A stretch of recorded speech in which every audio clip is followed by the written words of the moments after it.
Princess Alaina Victoria Jackson's Road to Texas. Written by Alaina Victoria Jackson. Illustrated by Alaina Victoria Jackson. The humid New Orleans air hung heavy, thick with the scent of magnolia and impending dread. Princess Alaina Victoria Jackson, a name as long and flowing as the Mississippi River that embraced her city, stood on the balcony of her ancestral home, the Jackson Plantation. Not a real plantation in the brutal, antiquated sense, but rather a grand, sprawling estate that had sheltered her family for generations. It was her responsibility now, her legacy, and her heart ached with the thought of leaving it vulnerable. Alaina wasn't your typical princess of fairy tales. She didn't wear a tiara or silk gowns. Instead, she favored faded jeans and well-worn boots, her dark curls usually pulled back in a practical ponytail. Her crown was the weight of her heritage, her silk gown the responsibility of her people. And tonight, that responsibility was to lead them to safety. Hurricane Isabella, a monstrous tempest brewing in the Gulf, had shifted course with a terrifying hunger. Evacuation orders had been issued, and Alaina, the head of the Jackson household since her parents' tragic passing, had taken charge. She'd meticulously organized the transport of her extended family, the staff, and as much of their history as they could carry, photographs, letters, even the family's intricate, generations-old gumbo recipe book. Her faith was her anchor. She wasn't just evacuating people, she was protecting lives entrusted to her care. She prayed for strength, for guidance, for the storm to show some mercy. The caravan of cars and trucks snaked along the highway, stretching for miles. Alaina, crammed into the front seat of a vintage pickup truck, looked back at the receding city. Its twinkling lights, usually a symbol of vibrant life, now felt vulnerable, like dying embers. The familiar sounds of jazz and laughter were replaced by the rumble of engines and the anxious whispers of her family. They drove for what felt like an eternity, the sky above churning with ominous clouds.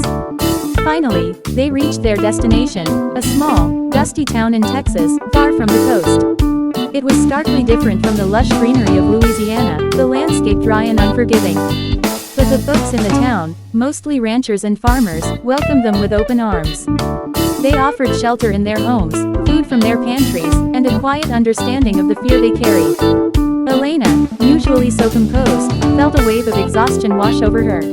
But she couldn't afford to falter. She had to ensure everyone was settled, that the children were distracted, and that the elders were comfortable. She organized makeshift kitchens, designated sleeping areas, and even managed to set up a small classroom for the kids. Her days were filled with activity, a constant buzz of organizing, consoling, and comforting. She found solace in the small moments. The laughter of her niece as she chased a stray chicken, the shared stories around a crackling campfire, the kindness in the worn hands of a Texan farmer who offered her a cup of sweet tea. Despite the displacement, there was a strange sense of community blossoming in the dry Texas dust. One evening, sitting on the porch of their temporary home, Alaina looked up at the sky. The stars, normally obscured by the city lights, were brilliantly clear. She closed her eyes, a whisper of a prayer forming on her lips, thanking God for their safety, for the resilience of the human spirit, and for the unexpected kindness she had encountered. She knew the road ahead wouldn't be easy.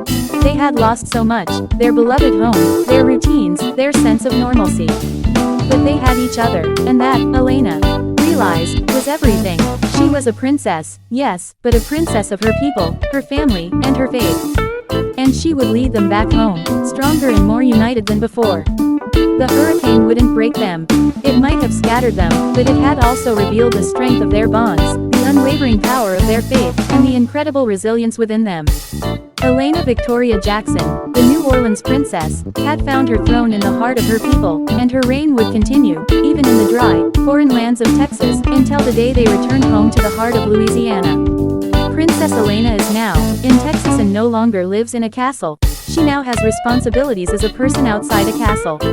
Princess Alaina will always remain a princess of New Orleans.